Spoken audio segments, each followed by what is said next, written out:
السلام علیکم ورحمۃ اللہ تعالی وبرکاتہ۔ حضرت ایک سوال ہے کہ نماز جنازہ میں سلام پھیرتے وقت کچھ لوگ ایک ہاتھ چھوڑتے ہیں اور کچھ لوگ دونوں ہاتھ چھوڑ دیتے ہیں، تو شریعت میں کون سا طریقہ درست ہے؟ وعلیکم السلام ورحمۃ اللہ تعالی وبرکاتہ۔ نماز جنازہ ایک ایسی نماز ہے جس نماز میں گاؤں کا ہر شخص چاہتا ہے کہ ہماری شرکت اس میں ہو۔ حالانکہ یہ الگ بات ہے کہ نماز جنازہ یہ ہر ایک پر فرض نہیں بلکہ یہ فرض کفایہ ہے۔ اگر ایک گاؤں کا ایک شخص بھی اگر اس کو ادا کر لے تو سارے لوگ بڑی ذمہ ہو جائیں گے۔ ہر ایک پر ضروری نہیں ہے، لیکن اس کے باوجود ہر ایک کسی کی خواہش ہوتی ہے کہ نماز جنازہ میں ہم شریک ہوں۔ ہر کوئی چاہتا ہے کہ نماز جنازہ میں ہماری شرکت ہو۔ تو جتنے لوگ چاہتے ہیں وہ لوگ ذرا سوچیں کہ ہمیں نماز جنازہ ادا بھی کرنا آتا ہے کہ نہیں آتا ہے۔ نماز جنازہ میں دعا کون سی پڑھنی چاہیے، نماز جنازہ کی نیت کون سی ہونی چاہیے، نماز جنازہ میں درود کون سا پڑھا جائے، نماز جنازہ کے وقت جو سلام ہم پھیریں گے، نماز جنازہ کے وقت سلام سے پہلے ہمیں ہاتھ کھولنا چاہیے یا سلام کے بعد دونوں ہاتھوں کو چھوڑنا چاہیے، کیونکہ آج لوگ اسی چیز میں زیادہ الجھے پڑے ہیں۔ ہم بھی کئی جگہ جاتے ہیں نماز جنازہ میں تو کچھ لوگ کہتے ہیں کہ ہاتھ پہلے کھول دینا چاہیے، کچھ لوگ کہتے ہیں کہ نہیں جب سلام پھیریں ادھر ہاتھ چھوڑنا چاہیے، پھر دوسری طرف جب سلام پھیرا جائے تو پھر دوسرا ہاتھ چھوڑنا چاہیے۔ اس لیے مسائل شرعیہ کا جاننا ہر ایک انسان پر ضروری اور لازمی ہے۔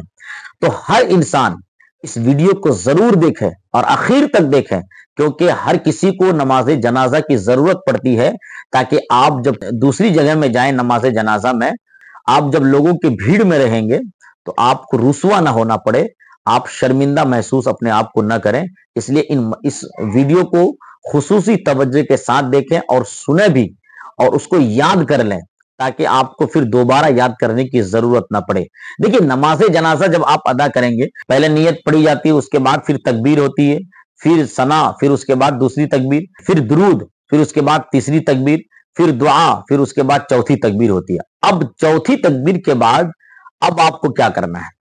تو چوتھی تکبیر کے بعد آپ کو نہ دعا پڑھنا ہے نہ درود پڑھنا ہے، کچھ نہیں کرنا ہے، بلکہ پہلے دونوں ہاتھوں کو کھول دینا ہے۔ یعنی چوتھی تکبیر کے بعد کچھ پڑھے بغیر آپ دونوں ہاتھوں کو کھول دینا ہے، اس کے بعد دونوں طرف سلام پھیرنا ہے۔ چوتھی تکبیر کے بعد آپ دونوں ہاتھوں کو پہلے چھوڑیں، کے بعد سلام پھیر دیں۔ فتاوی رضویہ میں ہے ہاتھ باندھنا سنت اس قیام کی ہے جس کے لیے قرات ہو، اور جیسا کہ در مختار میں ہے سلام وقت خروج ہے، یعنی نکلنے کا وقت، یعنی نماز سے جب نکلا جاتا ہے تو وہ وقت اس کو خروج بولا جاتا ہے۔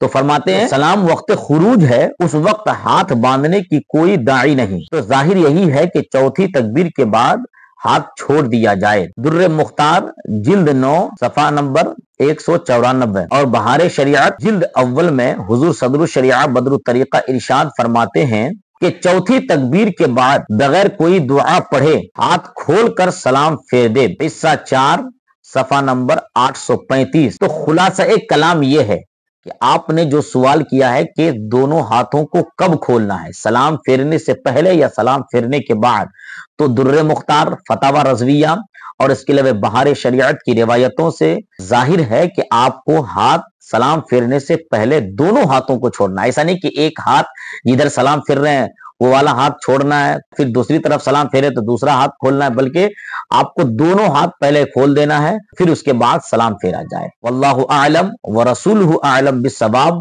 آپ کو یہ ویڈیو جانکاری کے لیے اچھی لگی ہو تو اس ویڈیو کو اپنے دوست و احباب سے ضرور شیئر کریں اور اس چینل کو سبسکرائب کریں۔ السلام علیکم ورحمۃ اللہ تعالی وبرکاتہ۔